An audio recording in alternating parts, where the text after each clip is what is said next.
people watch these updates and people ask me, well, if they're not from this part of the county or if they're not from Anderson, where is Honea Path and what's it near? Tell people a little bit about the location of Honea Path, how it's kind of unique.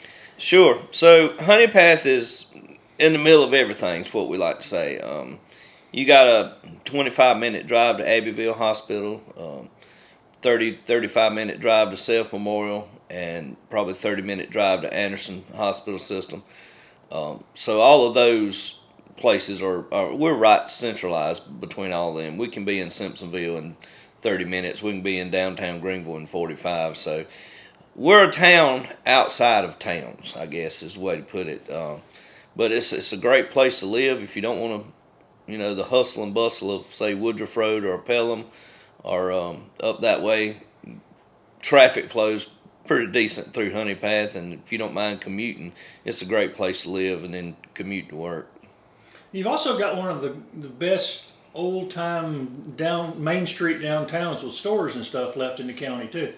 Yes, sir, and they're old, and a lot of them need some TLC, and we got... But it looks like a hometown when you walk downtown. Absolutely does. It looks like a hometown that people really want to be in. So we got some projects going. We got a scholarship. Let's start over. You're going to edit this. Start with we got some projects going. We got some projects going, and our grant writer, Jan Bratcher, has recently secured us a $25,000 facade grant. It's coming up in August. The grant provider's coming to speak with the town, and this is a 50-50 match. So if somebody spends $5,000 on their facade, we'll give them $2,500 back. So that's something we're looking forward to in August, getting that rolling. But yes, it's a very unique town. Main Street, like you said, it's just a hometown feel, and Honea Path has one of only 2 town-sponsored swimming pools in the state. I think the other is in Casey, maybe. But it was very instrumental in our police kids camp that was put on last week. Kids got to enjoy the pool, and fire department come out and sprayed the water up in there and let it rain down on them. Kids had a big time with that. Before it was over with, I believe I saw a lot of the adults over there too getting rain down on. So we had a real good week last week with the police kids camp, and that goes along with what you said, what you asked with the pool and the hometown feel. But it went real well.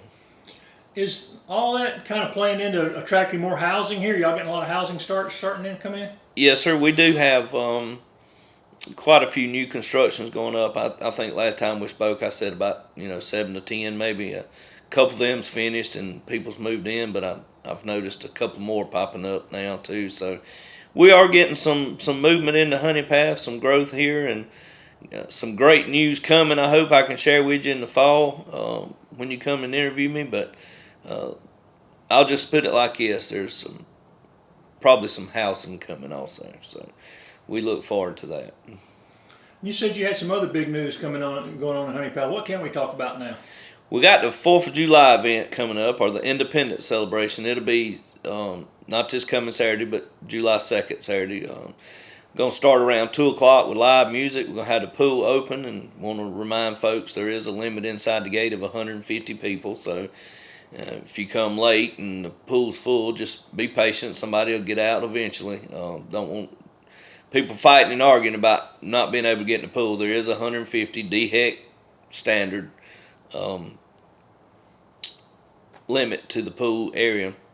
A huge fireworks show again at dark, put on by Classic Carolina Ford here in Honea Path. They've sponsored with us on this event now. This will be the 3rd year. They're doing a outstanding job in town. They really support the town and monetarily and word of mouth, and they help us advertise and whatnot. So Carolina Ford's very instrumental in our 4th of July celebration.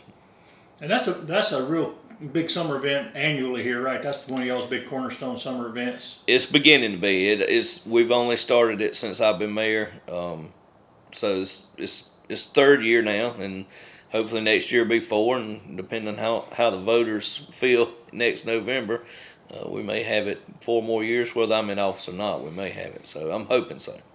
Well, I know summer is busy time. I guess there are other events going on. I guess kids recreation is still going on too. Yeah, we do have a 12 and under team in the World Series, Little League World Series. Not sure a lot of the details. I know they're playing in Anderson soon, and if they win there, they'll go on from there. So we're looking forward to that. All our other recreation sports are coming to a close. They're not completely closed out yet, but had a real good season. Girls softball and all the different t-ball and other leagues here in Honey Path. So Rex done a fine job. Can't say enough about Tim Pace. He's done a great job, and if you've ever talked to Tim, you'll know he's 100% Honey Path, and he could talk about this town for hours and hours and hours. But got a shout out to Hunter as well. Hunter Pace, his son. He's a park rec director also, and they do a great job. Tim was with us all week last week at kids camp, making sure the pool was clean and ready, and Johnny Holcomb and his crew of lifeguards, they done a great job as well. So the rec's doing great. We do feel like it could do better, and there's some things that I'm about to implement to untie Tim's hands, if you will, to some extent, and give him, the necessary means to do what he's got to do for the town. And I guess they're kind of gearing up for Little League football. Won't be long. Still waiting to see if Sean Bozeman's going to pull us another undefeated season in the championship here in Honey Path. Again, shout out to the town employees. Not only is he our police chief, but he's a coach of one of the football teams, and like I said, they went undefeated last year and won it all. So we're looking forward to that. Sign-ups are coming up soon. I don't think Tim's posted or Hunter's posted it on Facebook yet, but we'll be sharing that and getting it out there for the people. How about any other summer events after the July Independence Day thing? Nothing really in the summer. We do have our fall festival. It'll be the second Saturday in October, and we schedule it around Belton Standpipe Festival. We don't want two close towns having a festival together same day, so I believe the Standpipe will be the first Saturday in October, and the Fall Festival here, Sugarfoot Fall Festival here in Honey Path will be the second.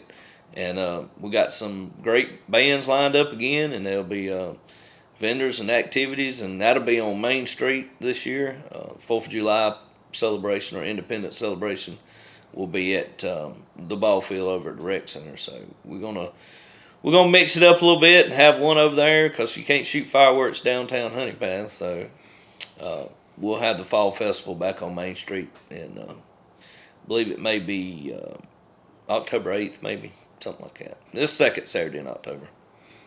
What about it's budget time? How's the budget looking? Budget's looking real good. We just voted on the budget, and it passed in April. As you know, I was out in May. Tell people about your adventures here. People that don't know you don't know you're a man of adventure. Yeah. So my youngest daughter, Aaliyah, she graduated from USC Aiken in Aiken, South Carolina, and I was proud of her, and I told her I'd, do whatever she wanted to do for a graduation present. So she had about 34 states that she had been to, and I had been to about 40 myself before our trip in May, and we just decided we'd finish all 50 out. So we took her little Ford Focus and drove up to Maine and hit about 6 or 8 states up there that she hadn't seen, and about 6 that I hadn't seen. And got out and walked around. We didn't just drive through the state. To say you've been there, you at least got to get out and buy a postcard or something. So I think my wife and my other kids got tired of getting postcards, because we mailed about 20 a day, I believe. But left Maine, went by Niagara Falls, a couple of other spots, and our ultimate goal on that leg of the trip was to get to Seattle. So we got to Seattle, and we went up in the Space Needle and took a lot of pictures, and then got up the next morning, flew to Anchorage, Alaska, walked around Anchorage a couple hours that evening, and got up the next morning. We had plenty of time to get back on the plane, so we toured Anchorage there. And the thing about Alaska this time of year, it was still light outside at 11 p.m., and woke up the next morning thinking we'd overslept. Light was beaming right in my eye, and it was only 4 a.m., so it was only dark for 5 hours, but Had a good time. Flew back to Seattle. Drove down to LAX and got on a plane the next day and flew to Maui, Hawaii, and spent one day there. And it's beautiful. Hawaii is absolutely gorgeous, and had a real good time. Flew back to LA. Spent a day at Disneyland, and when we landed in Hawaii, that was all 50 for me. I visited all 50 states. Probably spent the night in 40 plus. So she still lacked Colorado and Kansas. So instead of coming across 40 from LA, we went back through Las Vegas and into Utah and then hit Colorado and come on across Kansas to get home. But I tell you, the thing that amazes me most about this trip is we leave here and it's, I don't know, 70 degrees. We get to Butte, Montana, and it's snowing on us. And May 10th, it's coming down.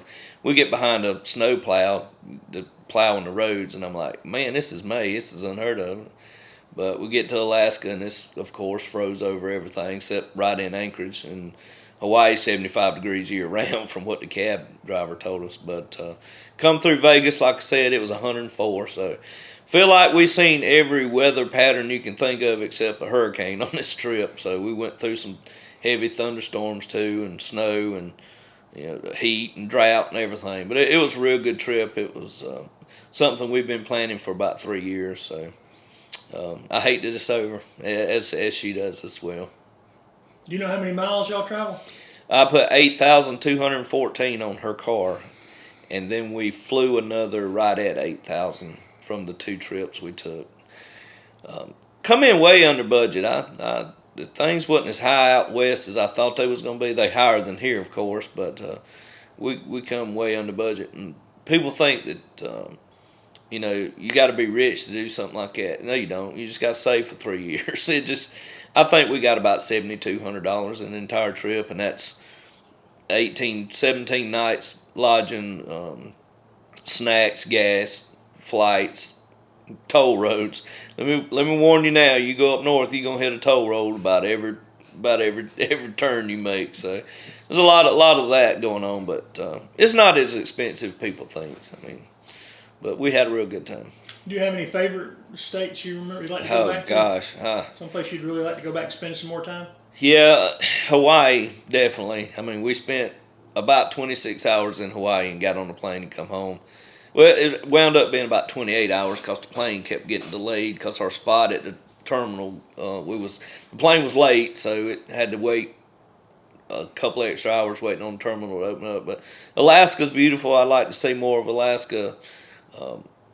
People ask me all the time, said, you've been to all 50 states? Well, in the last couple of weeks I have. Said, if you wanted to move out of South Carolina, which I would never. I love this town. I love this state. But Montana, I think, is calling my name if I ever do move, because Montana's absolutely gorgeous. And I'm going to tell you, it's God's beauty, not man's beauty, that makes Montana so attractive. It's just gorgeous. Did you run into nice folks pretty much everywhere? I did. A lot of Southerners have this preconception that Northerners and Western, out west is rude. They're not. They're just as nice as people I've met around here. A lot of good people everywhere. And we run into the good ones, I guess, because they was all very polite. I did get fussed at one time. I stopped in New Jersey, hopped out of my car and grabbed the gas handle, and the woman come running over. You can't pump your own gas. I didn't know that. In Oregon either. Self-service is not allowed in New Jersey or Oregon, and I had no idea. So I didn't know, and she was kind of chuckling when I was like, but that surprised me a little bit. But we saw the Liberty Bell and the Statue of Liberty and Covered Bridge in Vermont, and a statue there in Vermont was beautiful. And like I said, Niagara Falls, we went there, and we've already been to Yellowstone and Mount Rushmore and the Grand Canyon. We've done all that on a previous trip, but we had a real good time. Well, you came back. Any new business looking to come in here? How's that growing? How's the town growing? Well, I tell you, if you look over on the board over there, that's the agenda for June. Me being out in May, we didn't have much of an agenda, so we're catching up now. I think we got 18 items on the agenda tomorrow night. A couple of them agenda items over there is about some things that we're going to be doing downtown, some businesses that are talking to us. You know, the Black Cow was sold, and Eric Little has purchased it, and he's looking for a renter to go in there. And he asked me, he said, what do you think the people of Honey Path want? And I said, well, that's easy to answer because I just polled them not too long ago, and the overwhelming response was a coffee shop, pastries, something such as that. Number 2 was a good sit-down steakhouse, and number 3 was like a sports bar, wings and sandwiches, TVs on the wall, sports, you know, related. So all 3, any of the 3 would be great for the town. I think it would be patronized, you know, strongly here. We definitely have a need for all 3, I think. So that's one good thing that's in the works right now. And again, I wish I could. I've been asked to keep some things secret for now, so just know that some great things are in the work. Something that's going, you know, really please the town if it comes to fruition. So we're waiting and seeing. Yeah, I see Dogwood Park's up there. What's going on at Dogwood Park? Dogwood Park, we've had the Born Learning Trail donated by United Way. It's an interactive trail through the park there, and it's signs that's been put up, and it, you know, if you're walking through the trail, one of the signs may say, "Stop and listen. What do you hear? You know, what do you see? Pick out a tree that you don't, you know, normally recognize in the park." Stuff like that. Maybe a hopscotch painted on the sidewalk stuff. So very interactive. The Civitans of Honey Path have requested some hospitality funds, not much, about $1,500. They want to do the labor themselves. All they're looking for is the material, and they're going to redo the stage there in Dogwood Park, and that's on the agenda for tomorrow night as well. I'm sure that'll be passed. You know, the hospitality tax was created by the state to help attract people to your town, so that's what we plan on doing, is beautifying the town a little bit, getting some things rolling here, and getting people down here to see what Honey Path's all about. And the stage in the park will maybe allow you to attract more events and things now. Yes, sir. Our planning committee's already looking at having some Honey Path's Got Talent type things that went on in Honey Path several years ago. We're looking to bring that back. Having the stage refurbished really helped that out a lot. So we're just waiting to see how all this plays out in the next couple of weeks, months. So looking good for the town, though. Well, you sound like you've got a box load of good news that you can't talk about, so we'll catch up in September, and you can tell me all those things you couldn't tell me today. Hopefully I can show you a lot of it in September.